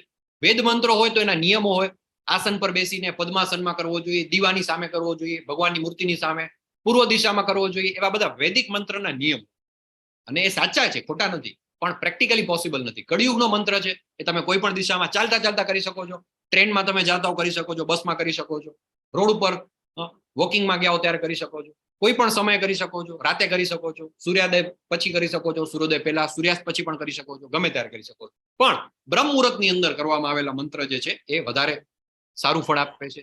It is recommended. બ્રહ્મ મુહૂર્ત એટલે સૂર્યોદયના પહેલાના 1.5 કલાકની આસપાસનો જે સમય છે એ આખો 96 મિનિટનો સમય છે એ ગણવામાં આવે છે. કોઈ પણ સમય જપ કરી શકો છો. નેક્સ્ટ, ફટાફટ પ્રભુ બધી સ્લાઇડ લઈ લેજો. સ્નાન કરતા પહેલા તો પછી પણ કરી શકો છો, નાવાની પણ જરૂર નથી. નાઈને કરો તો સારું જ છે, પણ નાયા વગર શિયાળામાં વહેલા ઉઠ્યા હોય તો નો પ્રોબ્લેમ, કરી શકાય. ગણતરી કરીને જપ કરવાની ભલામણ કરવામાં આવે છે. તુલસીની માળા હોય 108ની, એના ઉપર ગણતા ગણતા કરવાનું. એવું નહીં હું તો આખો દિવસ કરું જ છું, ગણતો જ નથી, કેટલાય કરો, એમ નહીં. એ તમે આખો દિવસ કરતા હો દેટ ઇઝ ફાઇન, પણ માળા ઉપર ગણતરી કરીને એટલીસ્ટ એક માળા તો આપણે કરવી જ જોઈએ. શું ન કરવું જોઈએ? એક ભાગનો જપ ન કરવો જોઈએ. ખાલી તમે ભાઈ મને છે ને રામ બહુ ગમે છે, રામ રામ રામ રામ બોલીશ તો એ ભગવાનનું નામ છે, પણ એ મંત્ર નથી. કૃષ્ણ કૃષ્ણ કૃષ્ણ બોલી શકાય, પણ that is not considered as mantra. એ એક આખી ફોર્મ્યુલા છે. એ આખી ફોર્મ્યુલા જે છે એ મંત્ર છે. માની લો કે તમને શીરો બહુ ભાવતો હોય, કેવો મસ્ત શીરો સરસ લાગે ને, એમાં ઇસ્કોનમાં તો મંદિરમાં ગયા હોય ને કેવો સરસ શીરો બને. તો એ શીરો જે છે એની એક ફોર્મ્યુલા છે. એની અંદર લોટ હોય, ઘી હોય, ખાંડ હોય, એ પ્રોપરલી બધું ભેગું કરીને બનાવે ત્યારે શીરો બને. પછી તમને એમ કહેવામાં એક કામ કરો, 200 ગ્રામ લોટ પકી જાઓ, 10 ગ્રામ ઘી પી જાઓ, 5 ચમચી ખાંડ ખાઈ જાઓ, મજા આવશે? નહીં આવે. પણ એની ફોર્મ્યુલા નથી. તો અહીંયા શું છે, એક આખી ફોર્મ્યુલા છે. 8 વખત હરે, 4 વખત કૃષ્ણ, 4 વખત રામ. હરે કૃષ્ણ કૃષ્ણ કૃષ્ણ હરે હરે, હરે રામ રામ રામ હરે હરે. પછી શું ન કરવું જોઈએ? તો ટીવી જોતી વખતે, ન્યૂઝપેપર વખતે ન કરવું જોઈએ. જપ માળાના સુમેરુ મણકા ઉપર જપ કરવો જોઈએ નહીં. આ જે સુમેરુ મણકો છે એના ઉપર આપણે પંચતત્વ મંત્ર બોલીએ છીએ. પુસ્તક વાંચતી વખતે, અખબાર વાંચતી વખતે, ટીવી જોતી વખતે જપ ન કરવો જોઈએ. અહીંયા વોટ્સએપમાં નોટિફિકેશન ચાલુ, બધાને ગુડ મોર્નિંગ મોકલી દો સવારે ઉઠીને, સાથે હરે કૃષ્ણ કૃષ્ણ કૃષ્ણ. એના એમ નહીં, એ અલગ. જપ કરવાના ફાયદા શું છે, બેનિફિટ્સ? તો પાપની પ્રતિક્રિયાઓમાંથી મુક્તિ મળે છે. જોઈ ગયા આપણે, આપણા બધા જે પાપ છે. સર્વ ધર્માન પરિત્યજ્ય મામેકમ શરણમ વ્રજ અહમ ત્વમ સર્વ પાપેભ્યો મોક્ષયિષ્યામિ મા શુચ. ભગવાન કહે છે ડરીશ નહીં, તારા બધા જ પાપોનો હું નાશ કરીશ. ખરાબ આદતો અને ટેવોથી રાહત મળે છે. આપણી જે વર્તમાન સ્થિતિમાં, સ્લાઇડમાં તમે જોઈ શકો છો, સેલ્ફ એક્સપ્લેનેટરી છે, આને મારે સમજાવવાની જરૂર નથી. ઘણા બધા નશા અને એડિક્શન, ટોક્સિન્સ આપણે લેતા હોઈએ છીએ, એ બધાથી છૂટવું હોય તો એના માટે હરે કૃષ્ણ મહામંત્રનું ચેન્ટિંગ કરીએ તો આ બધું જલ્દી છૂટી જાય છે. નેક્સ્ટ, ચિંતા અને તાણથી મુક્તિ. તમે ભગવાનના ભક્તોને જોશો કેવા, જો આ સ્લાઇડમાં જો બધા દેખાય, કેવા દેખાય છે બધા? કોઈના ચહેરા ઉપર સ્ટ્રેસ દેખાય છે, ટેન્શનમાં હોય એવું લાગે છે, કોઈ ચિંતામાં હોય. આપણે રોજ બોલી જઈએ ને, ક્લાસ પૂરો થાય ત્યારે 2 હાથ ઊંચા કરીને હરે કૃષ્ણ કેવા બોલી. તમે જોજો હરે કૃષ્ણ બોલતા હોય બધાના ચહેરા ઉપર આનંદ હશે. કોઈ આમ રોતા રોતા બોલતું હશે, હરે કૃષ્ણ આ માથે હાથ દઈને હરે કૃષ્ણ એવું કોઈ બોલતું હશે. તમે જયારે હરે કૃષ્ણ મહામંત્ર બોલશો ને, ઓટોમેટિક ચહેરા ઉપર સ્માઇલ આવી જશે, એક ઉર્જાનો ઉદ્ભવ થશે. તો ચિંતા અને તાણમાંથી મુક્તિ મળે છે. નેક્સ્ટ, મનની શાંતિ મળે છે, પીસ મળે છે. પીસ ફોર્મ્યુલા આપણે જોઈતી ગઈકાલે 5મા અધ્યાયનો 29મો શ્લોક. ભોક્તારમ યજ્ઞ તપસા ભોક્તારમ યજ્ઞ તપસામ સર્વલોક મહેશ્વરમ સુરદમ સર્વભૂતાનામ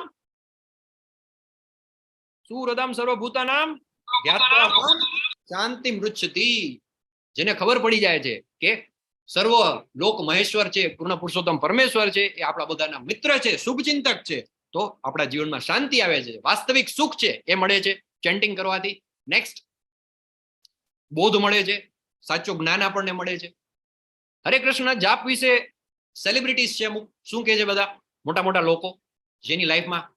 જ્યોર્જ હેરિસન, બહુ જ ફેમસ રોક સ્ટાર, મ્યુઝિકની દુનિયામાં મોટું નામ. 60s 70sમાં બીટલ્સ નામનું એનું બેન્ડ હતું, વર્લ્ડના ટોપ મ્યુઝિક એમાં એનું નામ આવતું હતું.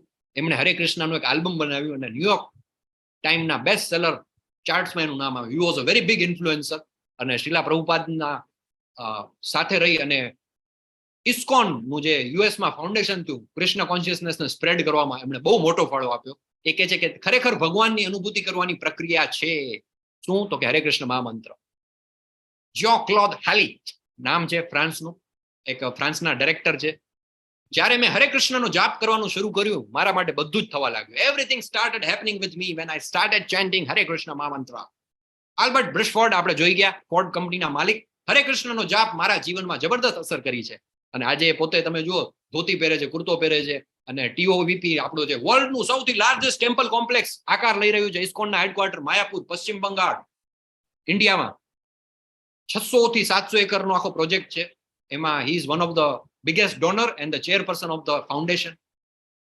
સ્ક્રીન ઉપર દેખાય છે, તમે આમને ઓળખતા હશો, નામ સાંભળ્યું હશે, નહીં સાંભળ્યું હોય તો તમને યાદ દેવડાવું. ND દેસાઈ ભારતના અગ્રણી ઉદ્યોગપતિ છે. અપાર લિમિટેડ, જી અપાર લાઇટિંગ, CMA ટ્યુબ, અપાર ઇન્ફોટેક, આ બધી કંપની છે, એના એ ડાયરેક્ટર છે. 6000 કરોડ વાર્ષિક ટર્નઓવર. તમે બધા નડિયાદમાં એક બહુ મોટું એજ્યુકેશન ઇન્સ્ટિટ્યૂટ છે, DDIT યુનિવર્સિટી છે. હા, DDIT તમારામાંથી કોઈક ત્યાં ભણ્યું હશે અથવા તમે સાંભળ્યું હશે એના વિશે. એ આ ફેમિલીના ડોનેશનના આધારે બનેલી છે. DDITમાં જે D જે છે એ આમના ફાધર ND દેસાઈ, એમના આધારે ધર્મસિંહ દેસાઈ. એ અગ્રણી ઉદ્યોગપતિ હતા. એ કહે છે કે હું ઘણા વર્ષોથી હરે કૃષ્ણનો જાપ કરું છું અને મને ક્યારેય આનાથી વધારે આનંદદાયક કંઈ મળ્યું નથી. In fact you would be glad to know, ND Desai છે એ ડિસાઇપલ છે અને ઇનિશિયેટેડ ડિવોટી છે. એમણે દીક્ષા લીધા પછી એમનું નામ હતું શ્રીનાથજી પ્રભુ. કરોડોનો બિઝનેસ, 6000 કરોડનો ટર્નઓવરની તો કંપની હતી એની એક. એના માલિક, હી સ્ટાર્ટ્સ હિઝ ડે, એનો દિવસ ચાલુ કરતા હતા રોજ સવારે 4 વાગે ઉઠી મંગળા આરતી કરીને, અને 6:30 સુધીમાં પોતાના 16 રાઉન્ડ પૂરા કરી અને પછી પોતાનો આખો જે બિઝનેસ છે એના પ્રત્યે આગળ વધતા હતા. ND Desai. Next, Rishikesh Mafatlal, CEO of Mafatlal fabrics. હરે કૃષ્ણનો જાપ કરતા મને મારા જીવનમાં બધા જ ઉતાર ચઢાવનો સામનો કરવામાં મદદ મળી છે. જેમાં એક મહાન આત્મવિશ્વાસ અને મનની શાંતિ છે. Next, NS Fox Dutch model છે નેધરલેન્ડના. જાપ મને ખરાબ ટેવો છોડી દેવામાં મદદ કરી, તેનાથી મારી વસ્તુઓને જોવાની દ્રષ્ટિ બદલાઈ ગઈ. એક મોડેલ છે, પણ રાઈટ હેન્ડ સાઈડમાં તમે જુઓ તો સાડી પહેરીને, એમનો આખો વિકી ઓવર્ટન, એ પણ યુરોપના છે, મોડેલ છે. એમના પણ તમે જુઓ તો પહેલાના ફોટોસ જુઓ બધા ફેશન મેગેઝિનમાં, અને અત્યારનો ફોટો જુઓ, સાડી પહેરી, માથે ઓઢી, હાથમાં હરે કૃષ્ણ મંત્ર માળા કરે છે. શું કહે છે? હરે કૃષ્ણનો જાપ કરવાનું શરૂ કરીને હું જબરદસ્ત ખુશી અનુભવું છું. નેક્સ્ટ, નૌસેના યુએસ મરીનના બહુ મોટા એક ઓફિસર છે બ્રુસ ક્લીનબર્ગ. જીવન પ્રત્યેનો મારો દ્રષ્ટિકોણ વધુ તેજસ્વી છે જ્યારથી મેં હરે કૃષ્ણ ભક્તો સાથે જોડાવાનું શરૂ કર્યું અને મહામંત્રનો જાપ કર્યો. એના પછી જ્યારથી મેં હરે કૃષ્ણ મહામંત્રનું ચેન્ટિંગ કર્યું તો મારું બધું જીવન બદલાઈ ગયું. માર્કો ફેરીની ઇટાલીના ટોચના ફર્નિચર ડિઝાઇનર છે. એ કહે છે કે હરે કૃષ્ણ મહામંત્રનો જાપ મને ભગવાનની નજીક લઈ જાય છે, એ મને ભગવાનની નજીક લાગે છે. ડેવિડ વુલ્ફ બહુ મોટા સાયન્ટિસ્ટ છે, ફ્લોરિડા ટેસ્ટ યુનિવર્સિટી જે છે એના સામાજિક કાર્યક્રમ જે સોશિયલ સાયન્સના માસ્ટર છે. મહામંત્ર તણાવ, હતાશા અને અજ્ઞાનતાના મોડને નોંધપાત્ર રીતે ઘટાડે છે અને સારાપણાની રીતમાં નોંધપાત્ર વધારો કરે છે.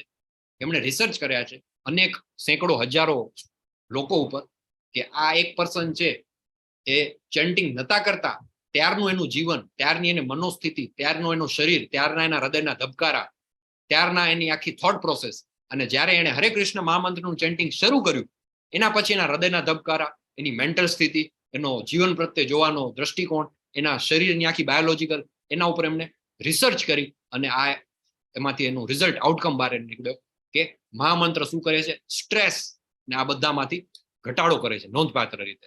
Next, Paul Blair, printing executive. જ્યારે હું તણાવમાં હોઉં છું ત્યારે હું ગીત ગાઉં છું. ગીત એટલે કોનું? ભગવાનનું કીર્તન કરું છું, જે એક વસ્તુ છે જે મારી બેટરી ચાર્જ કરે છે, તે મારું મન સાફ કરે છે અને મને ફરી ધ્યાન કેન્દ્રિત કરે છે. Next, Sally Raleigh, business woman. જ્યારે હું નર્વસ હોઉં છું ત્યારે મને હરે કૃષ્ણ મહામંત્રનો જે મંત્રોચ્ચાર છે એ ખૂબ જ પીસફુલ લાગે છે. નાની નાની બાબતોમાં મારું જે અંદરનું મન છે ડગમગતું નથી. રમેશલાલ, ટોરન્ટો એલ્સ્પાના માલિક. હરે કૃષ્ણનો જાપ કરવો અને કૃષ્ણ ચેતના પર અધિકૃત પુસ્તકો વાંચવાથી મને ખૂબ શાંતિ મળી છે. નેક્સ્ટ, તો આવી રીતે જેમ આ બધા જ મહાનુભાવોને ફળ્યા એવી રીતે તમને પણ ફળો. With this we conclude today's chapter. વાંછા કલ્પ તરુભ્રશ્ચ કૃપા સિંધુ એવ ચ પતિતાનામ પાવનેભ્યો વૈષ્ણવેભ્યો નમો નમઃ. અનંત કોટી વૈષ્ણવ વૃંદ કી જય. શ્રીલા પ્રભુપાદ કી જય. ભગવદ ગીતા કી જય. સદગુરુદેવ કી જય. જય શ્રી કૃષ્ણ ચૈતન્ય પ્રભુ નિત્યાનંદ શ્રી અદ્વૈત ગદાધર ભાસાદી ગૌર ભક્ત વૃંદ.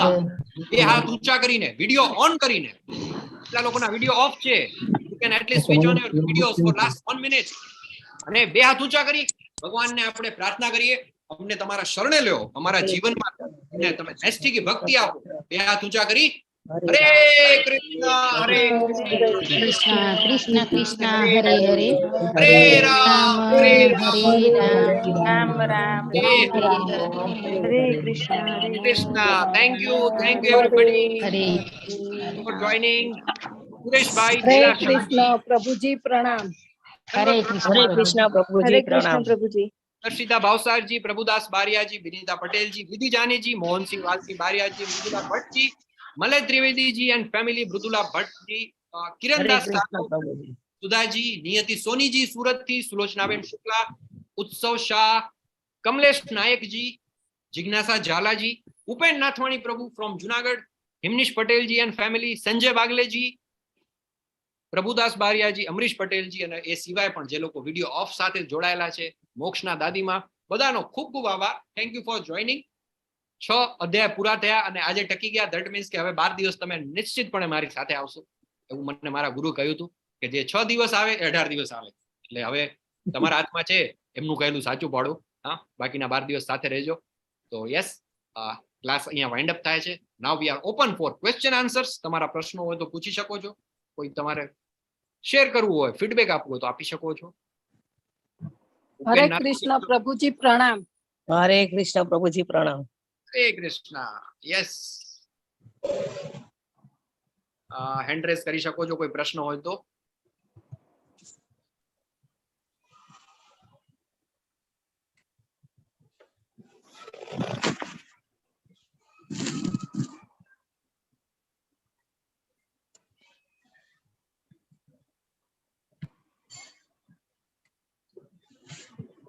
ચાલો, નો ક્વેશ્ચન્સ. ઓકે, ચેટ બોક્સમાં પ્રભુ કંઈ ઇમ્પોર્ટન્ટ હોય તો જણાવજો.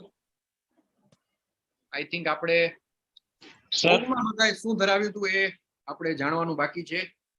બધા આટલી સરસ મહેનત કરી અને ભોગ ધરાવ્યો ને તમે યાર નામે ન લ્યો અમારું, એવું થોડું ચાલે. ના, એવું ન ચાલે. હા, એક જ minute, just let me go through the chats. Bhavni ત્રિવેદીજીથી સ્ટાર્ટ કરીશું. મોર્નિંગમાં આલુ મટર રોટી છાસ અને જલ, ઇવનિંગમાં સેવ પૂરી અને જલ. વેરી નાઇસ, ખૂબ સરસ. પછી છે કોઈ બીજું? કોઈ છે જ નહીં? શું વાત કરો છો કે મને દેખાતા નથી મેસેજ? ચાલો, 4 ટાઈપના કર્મ સમજવામાં પ્રોબ્લેમ છે. ઓકે, 4 ટાઈપના કર્મ છે. તો કયા કયા 4 ટાઈપના કર્મ છે? પેલા તો કર્મ, વિકર્મ, વિકર્મ, કર્મ, કર્મ, નિષ્કામ કર્મ કર્મ, અને અકર્મ. અકર્મ. હવે વિકર્મ, વિકર્મ એટલે કે એક જાતનું પાપી પ્રતિક્રિયાઓ બધી, જે કંઈ પણ ઈશ્વરના કાયદાની વિરુદ્ધ છે એ બધું જ વિકર્મમાં આવે. ખોટું બોલવું વિકર્મમાં આવે, ચોરી કરવી વિકર્મમાં આવે, નશો કરવો વિકર્મમાં આવે, પોતાની ઇન્દ્રિયની તૃપ્તિ માટે કોઈ પ્રાણીઓનો નાશ કરવો, નોનવેજ ખાવું, આ બધું જ વિકર્મમાં આવે. બરાબર, ઇઝીલી સમજાઈ શકે એમ છે. પછી જે કર્મ અથવા તો સકામ કર્મ એટલે કે ભૌતિક વિશ્વમાં જે આપણે કરતા હોઈએ ફળની આશા સાથે, એ બધું જ છે એ કર્મમાં આવે. આપણે જોબ કરતા હોઈએ તો કર્મમાં આવે. એવું થાય કે જોબ કરવા જઈએ ને પછી 1લી તારીખને યાદ ન કરીએ, એવું બને. પગાર નહીં મળે તો ચાલશે, મારે તો ખાલી એમને નોકરી કરવી છે. That is not possible. આપણે નોકરી કરતા હોય તો સામે સેલરી મળતી હોય એના માટે. એટલે સકામ કર્મ બધા છે ભૌતિક વિશ્વમાં, જે કંઈ પણ આપણે કામ કરીએ બધા જ કર્મમાં આવે. પછી જે નિષ્કામ કર્મ, નિષ્કામ કર્મ એટલે કે તમે કોઈ પણ કર્મ ફળની આશા સિવાય કર્મ કરો તો એ નિષ્કામ કર્મમાં આવે. Which is also very rare. બહુ કરતા હોઈએ ક્યારેક ક્યારેક આપણે એવું, પણ વેરી ડિફિકલ્ટ. તો એ નિષ્કામ કર્મ કે જેમાં તમે કોઈ ફળની આશા નથી રાખતા. અને છેલ્લે અકર્મ, અકર્મ એટલે કે આપણે ભગવાનની ભક્તિ કરી અને 3 ગુણ જે છે આખા 14મા અધ્યાયમાં આપણે જોશું, સત્વ, રજસ અને તમસ, એ 3 ગુણોથી અતીત, ગુણાતીત જ્યારે થઈ જાય ત્યારે આપણે અકર્મમાં આવે. અકર્મમાં શું આવે? તો ભગવાનના પવિત્ર નામનો જપ કરવો, હરે કૃષ્ણ કૃષ્ણ કૃષ્ણ હરે હરે, હરે રામ રામ રામ હરે હરે, એ અકર્મમાં આવે. ભગવાનને ભોગ ધરાવવો અને એ ભગવાનને ધરાવેલો ભોગ પ્રસાદ રૂપે ગ્રહણ કરવો, તો એ આવે અકર્મમાં આવે. ભગવાનની સેવા માટે કરવામાં આવેલું કોઈ પણ કામ જે છે એ આવે છે અકર્મમાં. તો આ બેઝિક 4 છે. હવે આની અંદર તમારે કોઈ પર્ટિક્યુલરલી કોઈ ડાઉટ હોય તો યુ કેન આસ્ક. હરે કૃષ્ણ પ્રભુજી, સોલ્વ થઈ ગયું. Very good, very nice. Thank you for question. Yes, કેરીનું શાક, રોટલી, જલ, સલાડ, ખીચડી. Okay, anybody else? બીજું કોઈ? યસ, દર્શિતા ભાવસારજી, હરે કૃષ્ણ. હરે કૃષ્ણ પ્રભુજી. હરે કૃષ્ણ. આ અધ્યાયમાં ક્વિઝ આપ્યા પછી એક ક્વેશ્ચન છે ક્વિઝનો, એનો આન્સર મારે એના એ ક્વેશ્ચનના આન્સર માટે થઈને મારે 2 થી 3 વાર ક્વિઝ આપવી પડી, કારણ કે એ એક જ ખોટો પડી જતો હતો અને હજી પણ સમજાતો નથી. પછી ક્વિઝ તો પતાવી દીધી પણ હજી સમજાતો નથી કે એ કહેવા શું માંગે છે એનો આન્સર. એ ઓકે, કયા ક્વેશ્ચન છે ચેપ્ટરનો છે? 5મા અધ્યાયનો. ઓકે, ક્વેશ્ચન છે, જ્યારે કોઈ પણ વ્યક્તિ કૃષ્ણ સાથે જોડાયેલી વસ્તુઓનો ત્યાગ કરે છે ત્યારે શું થાય છે? હા, પૂરતો 4 ઓપ્શન. એકચ્યુઅલી ઓપ્શન હું લખી રાખવાનું ભૂલી ગઈ છું, પણ એનો આન્સર એવો છે કે આવા ત્યાગ અધૂરો છે. પણ બીજા જે ઓપ્શન હતા ને એ પણ એવા હતા કે જેને આપણે એમ માની શકીએ કે ભાઈ આ જ આવશે એમ. ઓકે, નો પ્રોબ્લેમ. તમે છે ને એનો સ્ક્રીનશોટ લઈને રાખજો અને શક્ય હોય તો ભક્તિ વૃક્ષમાં આપણે એની ચર્ચા કરીશું, અથવા તો તમે અમરીશ પટેલ પ્રભુને પણ પર્સનલમાં મોકલી શકો છો. અત્યારે આપણે પેપર ફોડી નાખ્યું કહેવાશે. જો એનો જવાબ આપી દેશું ને તો ઘણા લોકોને હજી ક્વિઝ આપવાની બાકી હશે, તો એને રેડીમેડ જવાબ મળી જશે. એટલે એક્ઝેક્ટ સાચો જવાબ શું છે એ આપણે અત્યારે નથી આપતા. મે બી ભક્તિ વૃક્ષમાં આપણે ચર્ચા કરશું, અથવા તો તમે ક્વિઝનો પ્રોબ્લેમ હોય ને તો એનો એક્ઝેક્ટ કયો પ્રશ્ન છે એનો સ્ક્રીનશોટ જો લેવાય તો પ્રભુ જરા જોજો ને એમનો કયો પ્રશ્ન છે, જરા ચેક કરી દેજો. થોડા ટ્રિકી આન્સર રાખેલા છે એના. હા, એટલે તમને બધા આન્સર ટ્રિકી જ છે, પણ એના બધા જ આન્સર માટે એવું લાગે છે કે આ એપ્રોપ્રિએટ છે એમ. ઓકે, નો પ્રોબ્લેમ. તમારી સાથે માતાજી ઇન્ડિવિડ્યુઅલી ચર્ચા કરીશું. નિર્ણય કરો ને એ ખાસ એના માટે વાંચવું પણ પડે. કે આમાં શું કહેવા માંગે છે હા, એ નીચેનું બી વાંચ્યું, એનું જે એક્સપ્લેનેશન છે એ તો પણ વાંચ્યું. ખબર કરવી પડે હા, તમારે. નો ડાઉટ આપણે વૃક્ષમાં ચર્ચા કરીશું, એનો સ્ક્રીનશોટ લઈ રાખીશ. શ્યોર, આપણે છે ને ઇન્ડિવિજ્યુઅલી ની ચર્ચા કરી લેશું. Okay, okay. હરે કૃષ્ણ. હા, જો આવા પ્રશ્ન આવે એટલે ખબર પડે કે લોકો મહેનત કરી રહ્યા છે, ક્વિઝ આપે છે. હા, નહીતર અધરવાઇઝ આવીને સાંભળીને ઘરે જતા રહ્યા, ખાધું પીધું ને રાજ કર્યું, એવું નહીં કરવાનું. હા, યસ. બીજું કોઈ છે પ્રશ્ન, ક્વેશ્ચન, ક્વેરીઝ? યસ, ચલો તો પૂરું કરીશું. 9:30 વાગી રહ્યા છે. આવતીકાલે રવિવાર છે, વેરી ડિફિકલ્ટ ડે, અઘરો છે. ક્લાસ અટેન્ડ કરો. ઇનફેક્ટ શનિવારથી જ સંખ્યા ઓછી થવાની ચાલુ થઈ જાય છે. યસ, ઉપેન નાથવાણી પ્રભુ, હરે Krishna, good to C you. હરે કૃષ્ણ પ્રભુ.